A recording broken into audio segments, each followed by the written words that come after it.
le président de la République a souhaité faire des propositions. Il a fait des propositions avec l'énergie que nous lui connaissons tous et il a convaincu l'ensemble de ses collègues du G20 de se réunir à Washington sous l'autorité et à l'invitation du président des États-Unis pour tout simplement ramener un peu de mesure dans cette hubris et remettre un peu les choses à leur juste place. Et à cet égard, la finance islamique présente bien des avantages, en ce qu'elle condamne la spéculation et en ce qu'elle condamne le hasard. Plus précisément, le garar et le massir, qui sont l'un et l'autre néfastes, qui ne sont pas les bienvenus dans la finance islamique.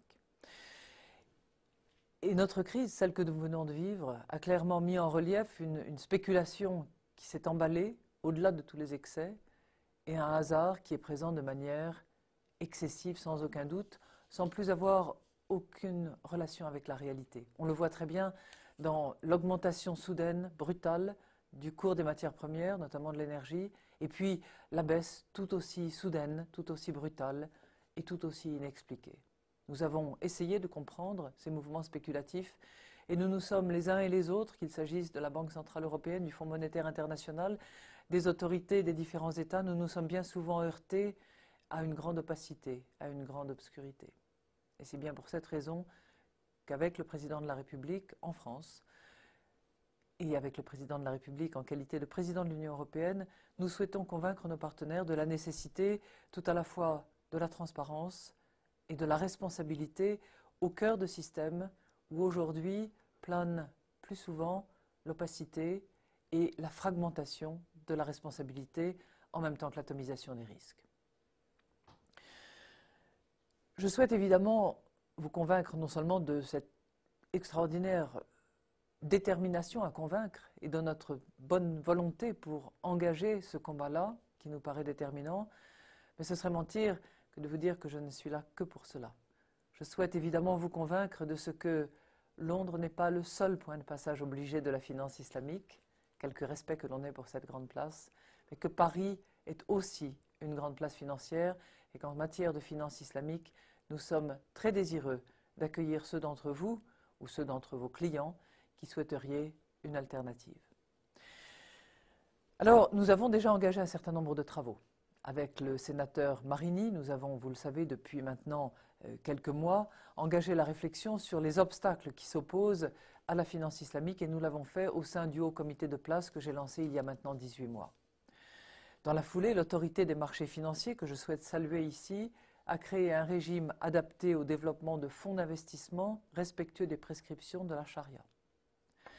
L'association Paris Europlace, dont je tiens là aussi à souligner l'engagement, a publié le rapport d'Eliès Chouini et d'Olivier Pastré, que je salue s'ils sont présents dans la salle, pour leur énorme contribution à une meilleure compréhension des mécanismes et des exigences de la finance islamique.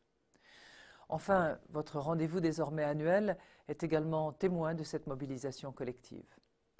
Mais je suis déterminé à ce que nous allions plus loin.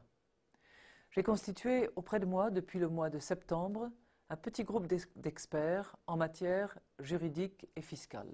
Car je le sais, c'est dans la sécurité, dans la prévisibilité que nous pouvons construire une relation de partenariat. Aucune opération de finance, qu'elle soit islamique ou autre, ne verra le jour, ne prospérera sur notre territoire si les opérateurs sont d'une certaine manière incertains sur les contours juridiques et sur le régime fiscal qui s'applique à leurs opérations.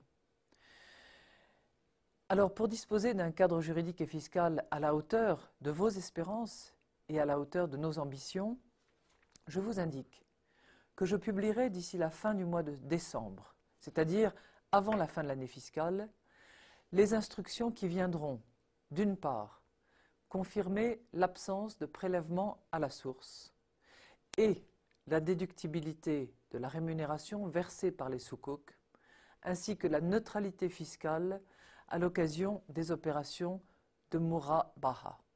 Je crois que ces différents éléments, absence de prélèvement à la source, déductibilité et neutralité fiscale, sont trois éléments forts, sécurisants, je l'espère, pour vous engager ou pour vous convaincre d'engager vos clients à considérer la place de Paris comme une place d'accueil pour la finance islamique. Je proposerai également, et je crois que cela sera utile, non seulement dans ce domaine mais en d'autres, un certain nombre d'aménagements au régime de la fiducie qui peut jouer un rôle important dans le développement de la finance islamique sur notre territoire. Il n'y a pas que le trust, il y a aussi la fiducie. Nous avons mis la fiducie en place dans notre droit l'année dernière. Nous devons peut-être l'améliorer à la marge, le raffiner pour qu'il soit tout simplement un instrument juridique utile. Et puis j'ajoute évidemment que pour celles des banques qui souhaiteraient porter cette activité, qui souhaiteraient réaliser des opérations conformes aux dispositions de la charia, eh bien le territoire français est évidemment prêt à les accueillir et les engage à considérer le territoire français comme une terre d'accueil. Voilà, mesdames et messieurs, ce que je souhaitais vous indiquer, vous faire part de notre satisfaction de vous réunir à Paris, vous engager à considérer la place de Paris comme une véritable place d'accueil, ouverte à vos réflexions, ouverte à vos suggestions. En attendant, nous allons évidemment continuer à travailler. Je vous l'ai dit, avant la fin du mois de décembre, les instructions fiscales seront publiées et nous aurons un cadre juridique et fiscal qui sera sécurisé et stabilisé. Je vous remercie et je vous souhaite d'excellents travaux.